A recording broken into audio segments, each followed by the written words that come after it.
வந்து சமீபத்தில் ஜாலியோ gymkhana press meet நடந்துச்சு. அந்த ப்ரெஸ் மீட்டில் நீங்களே எல்லா மீடியாவில் பார்த்துருப்பீங்க. அந்த ப்ரெஸ் மீட்டிலிருந்து சக்தி சிதம்பரம் ஓடிவிட்டார் அப்படின்னு ஒரு நியூஸ் வந்திருக்கு. நீங்களே சொல்லுங்கள், இவ்வளோ பெரிய உடம்பு வச்சு ஓட முடியாது, நடந்து தான் போனேன். அதுக்கு காரணம் என்ன அப்படின்னா, நான் வந்து ஒரு 27 வருஷமாக இருக்கிறேன். ஒரு 19 படம் பண்ணியிருக்கேன். இதுவரைக்கும் எனக்கு லைஃப்பில் கேரியரில் இந்த மாதிரி திருட்டு, இந்த காப்பி அடிச்சிட்டாரு, அந்த மாதிரி எந்த கெட்ட பேரும் கதையாக இருக்கட்டும் எதுவாக இருக்கட்டும் அந்த மாதிரி வந்ததே கிடையாது. எத்தனையோ படத்தில் வந்து ஒரு நியூஸ் வரும், அதில் இப்போ சாம் சிஎஸ்ன்னு வந்திருக்கு. அப்போ சாம் சிஎஸ் வந்து இப்போ இந்த படத்துக்கு நான் தான் மியூசிக் டைரக்டர்னு வர முடியுமா? எத்தனையோ படங்கள், எத்தனையோ அது வந்து மாற்றங்கள் வரும். நான் வந்து அதே மாதிரி இந்த படத்துக்கு வந்து சினேகன் பாட்டு எழுதியிருக்காரு, விவேகா பாட்டு, அதெல்லாம் வந்து எனக்கு செட் ஆகலை. அவங்க நல்ல கவிஞர்கள். ஆனால் இந்த படத்துக்கு, இந்த சிச்சுவேஷனுக்கு சினேகன்ட்ட கேளுங்க, நீங்கள் விவேகாட்ட கேளுங்க, செட் ஆகாமல் எனக்கு என் கதைக்கு என்னோட பாட்டோட மூடுக்கு அஸ் எ டைரக்டராக எனக்கு எது விரும்புகிறோமோ அதான் வைக்க முடியும். ஸோ அவர் எழுதுன செட் ஆகலை.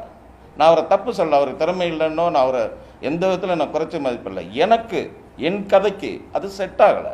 எனக்கு செட் ஆகிற மாதிரி நான் எழுதிக்கிட்டேன்.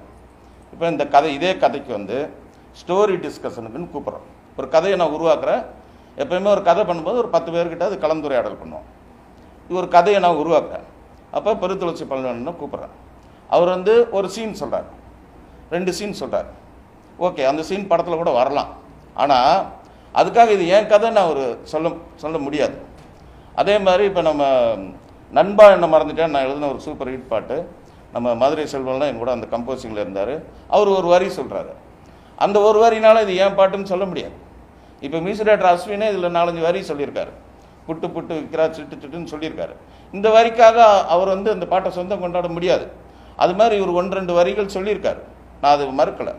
1-2 பாட்டில் வந்து 1-2 வரி சொல்லியிருக்காரு. ஆனால் இந்த படத்தில் அவரை நான் நடிக்க வச்சுருக்கேன். இந்த படத்தில் அவரும் எனக்கு சப்போர்ட் பண்ணியிருக்காரு, நானும் பதிலுக்கு அவருக்கு சப்போர்ட் பண்ணியிருக்கேன். ஆனால் பாடல் என்பது இதில் இருக்கிற ஒவ்வொரு வரியும் நான் இரவு பகலாக நான் வந்து வாட்ஸ்அப்பில் அனுப்பி அனுப்பி அனுப்பி அனுப்பி நைட்டு 12 மணிக்கு, இப்போ கடைசியாக ரீரெக்கார்டிங் பண்ணும்போது கூட மியூசிக் டைரக்டர் வந்து ஒரு பாட்டு போடலான்னு சொல்லிட்டு, அந்த பிரபுதேவா சாரோட டெட் பாடியில் ஒரு சாங் போடணும்னு சொல்லிட்டு நைட்டு 12 மணிக்கு அவருக்கு வந்து 4 கவிதை எழுதி அனுப்புகிறேன். 4 வரி தான் பாட்டு, ஆனால் 4 ஆப்ஷன்ஸ் அனுப்புகிறேன். நான் ஐம் நாட் ஏ ஃபூல்.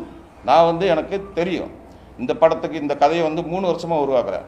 இதில் என்னென்ன பண்ணணும் எல்லாமே எனக்கு தெரியும். அதனால் யார்கிட்டே வாங்கி அப்புறம் சார் நான் எல்லாத்தையும் லைஃப்பில் பார்த்தாச்சு. ஒரு சின்ன பையனோட லைஃப்பை வந்து அப்படி சுரண்டி அதை என் பேர் நான் பேசிக்காக பாடலாசிரியர் கிடையாது. அது என்னோடய ஃபியூச்சரும் அது கிடையாது. நான் டைரக்டர். ஆனால் இந்த படத்துக்கு நான் பாட்டு எழுதியிருக்கேன். அப்போ நான் எழுதின பாட்டுக்கு இன்னொருத்தர், நான் பெற்ற பிள்ளைக்கு இன்னொரு பேர் போட முடியாது. அதுதான் இப்போ பிரச்சனை. ஸோ இந்த படத்தில் இருக்கிற எல்லா பாடல்களும் 4-5 வரிகள் வந்து ஜெகன் எழுதுனது உண்மை. 2 பாட்டில் 4-5 வரி எழுதியிருக்காரு. ஆனால் முழு பாடல்கள் அவர் எழுதலை.